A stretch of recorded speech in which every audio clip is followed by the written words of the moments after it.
vamos para a terceira parte da carta de Clemente aos Coríntios. Nessa parte ele vai falar sobre a disciplina comunitária. No primeiro vídeo eu tinha dito que dividiria o conteúdo das cartas em 3 vídeos, mas eu decidi dividir em 5, porque a carta tem de fato 5 partes, e eu acho que é mais fácil, caso a gente precise retornar e revisar algum conteúdo, que essas partes estejam separadas, porque elas falam um pouco de coisas diferentes. Então, até para o canal também é melhor, o vídeo entrega mais, então eu vou fazer em 5 partes. Parte 3. Disciplina comunitária. Sobre a subordinação mútua, uma comparação militar. Irmãos, militemos com toda a nossa prontidão sob as ordens irrepreensíveis dele.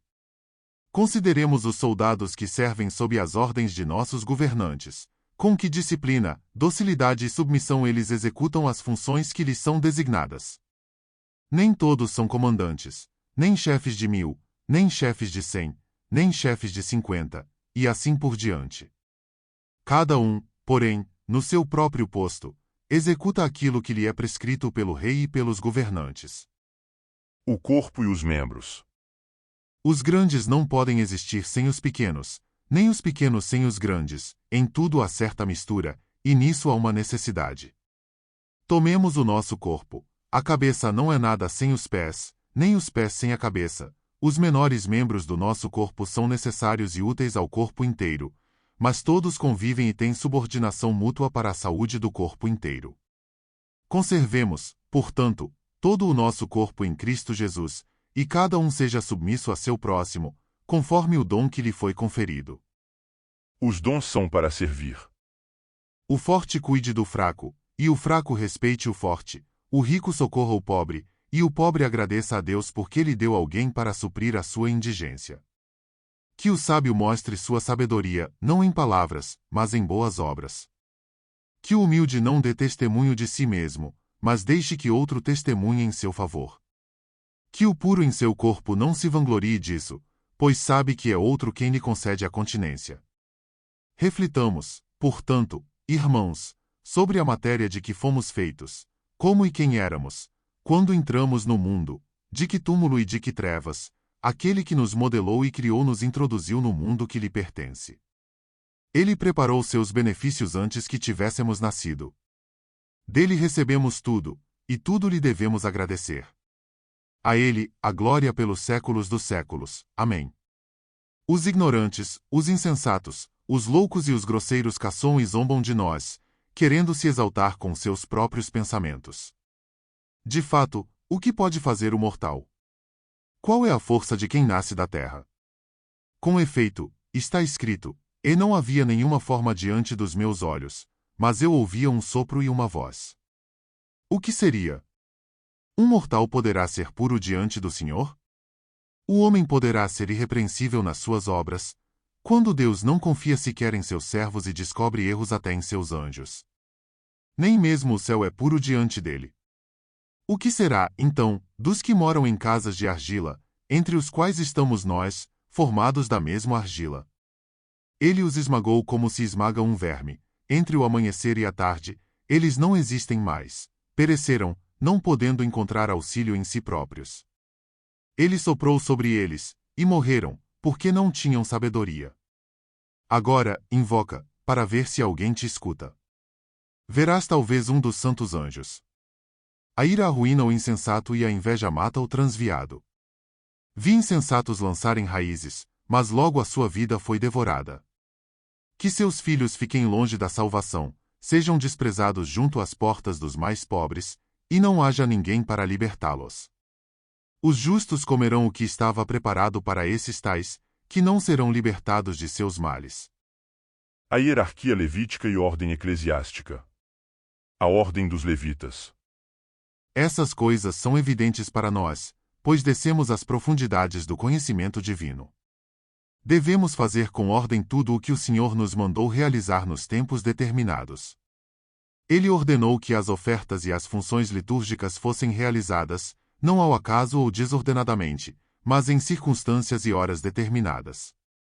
Ele próprio, por sua soberana vontade, determinou onde e por quem ele deseja que as coisas sejam realizadas, a fim de que cada coisa, feita santamente com a sua santa aprovação, seja agradável à sua vontade. Aqueles, portanto, que apresentam suas ofertas nos tempos determinados, são agradáveis e felizes, pois, seguindo os preceitos do Senhor, eles não erram. Ao sumo sacerdote foram confiados ofícios litúrgicos particulares, aos sacerdotes foi designado seu lugar particular, e aos levitas foram impostos serviços particulares. O leigo está ligado aos preceitos leigos. Irmãos, cada um de nós, no seu próprio lugar, agradeça a Deus, agindo com boa consciência, com dignidade, sem violar as regras que foram determinadas para a sua função. Irmãos, não é em qualquer lugar que se oferecem sacrifícios, sacrifício perpétuo ou sacrifícios votivos, sacrifícios pelo pecado e sacrifícios expiatórios, mas somente em Jerusalém. E mesmo nessa cidade, não se oferece em qualquer lugar, mas diante do santuário, no altar, depois de minucioso exame da vítima, feito pelo sumo sacerdote e pelos ministros mencionados acima. Aqueles que não agem conforme a vontade dele, merecem a pena de morte. Como vedes, irmãos, quanto maior é o conhecimento de que fomos julgados dignos, maior é o perigo ao qual ficamos expostos. A sucessão apostólica. Os apóstolos receberam do Senhor Jesus Cristo o evangelho que nos pregaram. Jesus Cristo foi enviado por Deus. Cristo, portanto, vem de Deus, e os apóstolos vêm de Cristo. As duas coisas, em ordem, provêm da vontade de Deus. Eles receberam instruções e, repletos de certeza, por causa da ressurreição de nosso Senhor Jesus Cristo, fortificados pela palavra de Deus e com a plena certeza dada pelo Espírito Santo, saíram anunciando que o reino de Deus estava para chegar. Pregavam pelos campos e cidades, e aí produziam suas primícias, provando-as pelo Espírito, a fim de instituir com elas bispos e diáconos dos futuros fiéis. Isso não era algo novo, desde há muito tempo, a Escritura falava dos bispos e dos diáconos. Com efeito, em algum lugar está escrito: e estabelecerei seus bispos na justiça e seus diáconos na fé. O caso típico de Arão. Por que se espantar, se aqueles que tinham fé em Cristo estabeleceram, como obra de Deus elas, os ministros, de quem acima falamos?